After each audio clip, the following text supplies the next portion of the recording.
मित्रों नमस्कार। आपके समक्ष में उपाय लेके उपस्थित हूँ। जैसा कि आपको पता है कि बैसाख का महीना अब समाप्ति की ओर है। 3 दिन शेष हैं। 1 तारीख को जो है पूर्णिमा है। इस महीने का आखिरी जो है व्रत त्यौहार है। इसको व्रत और बाकी उपाय हम करते हैं। तो जैसा कि आपको पता है पूर्णिमा का दिन जो है बुद्ध पूर्णिमा के नाम से भी जाना जाता है, क्योंकि भगवान बुद्ध को, जो कि विष्णु के अवतार माने जाते हैं, उन्हें ज्ञान पीपल के वृक्ष के नीचे बैठ के प्राप्त हुआ था। जिस दिन वो ध्यान में बैठे थे वो भी पूर्णिमा थी। जिस दिन उनको ज्ञान प्राप्त हुआ वो भी पूर्णिमा का ही दिन था। तो इसका जो है विशेष महत्व है। तो सबसे पहले तो आपको ये करना है कि चूँकि पूर्णिमा का दिन है, इसलिए आप सवेरे सूर्य उगने से पहले, जैसे ही सूर्योदय हो उसके पहले उठ के आप नहा धो लें। आजकल सूर्योदय भी जल्दी होता है, गर्मी के दिन है, 5:45 या 5:45 बजे उठ जाना चाहिए। सूरज उग जाता है, आप नहा धो के तैयार हो जाइए और एक स्टील के लोटे में कच्चा दूध ले लें, उसमें जल मिलाएं। जल मिला के उसमें काले तिल डालें थोड़े, और कुछ मीठा करने के लिए गुड़ या चीनी उसमें मिला लें, और पीपल के पेड़ के नीचे जाएं और वहाँ पे भगवान विष्णु के मंत्र का जाप करें, ओम नमो भगवते वासुदेवाय, और पीपल के पेड़ को प्रणाम करते हुए आप जो है उस दूध, पानी और चीनी, काले तिल के मिश्रण को चढ़ाएं और अपने पितरों को भी याद करते रहें। तो जब आप 5-6 बार या 7 बार ओम नमो भगवते वासुदेवाय का मंत्र जप लें, तब पितरों का ध्यान करते ओम पितृदेवताय नमः, पितृभ्यो नमः, पितृदेवेभ्यो नमः कह के आप जो है दोनों हाथों से, हथेलियों से उसको चढ़ाएं। एक बार सीधे हाथ से, एक बार उल्टे हाथ से, और उस हथेली से उसको पीपल के नीचे गिरने दें और प्रणाम करें। जल चढ़ाने के बाद, दूध चढ़ाने के बाद फिर ओम नमो भगवते वासुदेव मंत्र का जाप करते हुए अपने पितरों का ध्यान करें। उनको प्रणाम करके ये कहें कि वो आपकी सुरक्षा करें, आपका स्वास्थ्य अच्छा रहे, आपको प्रगति मिले, आपके बच्चे कुशल रहें और आपको चाहूँ और जो है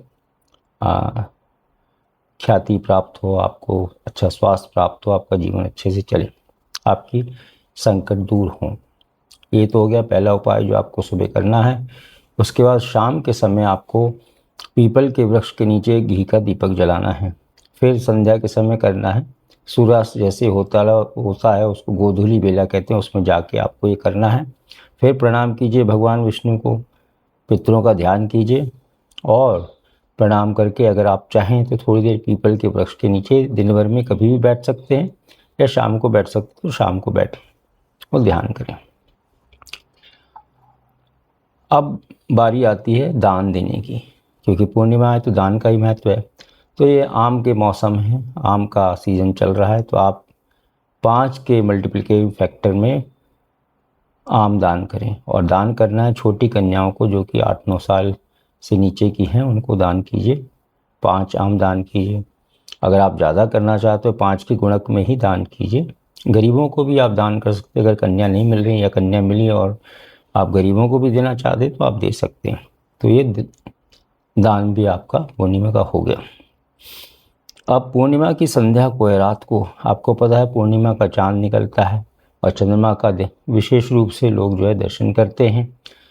और चंद्रमा मन का कारक है, बुद्धि का कारक है। आपको गलत और अच्छा सोच की शक्ति भी चंद्रमा से मिलती है, क्योंकि आपके मन को वो कंट्रोल करता है।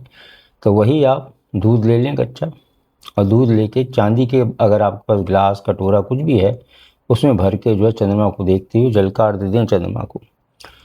अगर आपके पास चांदी का बर्तन नहीं है तो स्टील की कटोरी ले लें, चांदी की अंगूठी या चांदी का कोई आभूषण कोई उसमें हो, उसको धो के उसमें मिला लें दूध में, और फिर चंद्रमा की तरफ देखते हुए उसको अर्घ्य दें और ये कहें कि आप हमारे मन को सही रास्ते पे लगाए रखें, हमारा ध्यान पॉजिटिव हो, निगेटिविटी ना आए और हम अपने जीवन को अच्छे से चलाएं। तो इस तरह से जो है ये पूर्णिमा की पूरी विधि संपूर्ण होती है और आपके सुबह से लेकर शाम तक के जितने भी कार्य हैं वो समाप्त हो जाते हैं। तो पूर्णिमा विशेष है, ठीक है। तो आपको पता है वैशाख का महीना है, पवित्र महीना माना जाता है, तो इसको करिए। अपने परिवार का उसमें फ़ायदा होगा, आपको भला होगा। अपने मित्रों को बताइए, अपने रिश्तेदारों को बताइए और इसको ज़रूर करें। आप चैनल मेरा देख रहे हैं, बहुत अच्छा लग रहा है, लेकिन मेरी आपसे ये प्रार्थना है कि आप अपनी कमेंट्स भी लिखें ताकि आगे आने वाले समय में और आपको अच्छे और प्रैक्टिकल उपाय में दूँ, जिससे कि आप साधारण तरीके से घर में ही कर सकें, कोई कठिन ना हो या ज़्यादा तंत्र मन से रिलेटेड ना हो, सात्विक ही हों। तो चैनल देखते रहिए, चाहे तो आप सब्सक्राइब करें, ये आपकी इच्छा पर निर्भर करता है। जैसा कि मैं पहले भी कहता रहा हूँ, मैं सहायता के लिए या लोगों की सेवा के लिए मैंने चैनल खोला है। मेरा कोई इसमें आर्थिक उद्देश्य नहीं है, क्योंकि भगवान का दिया हुआ मेरे पास सब कुछ है। तो सब्सक्राइब करें, मित्रों को बताएं, अपने परिवार को खुश रखें। ओम नमो भगवते वासुदेवाय। नमस्कार।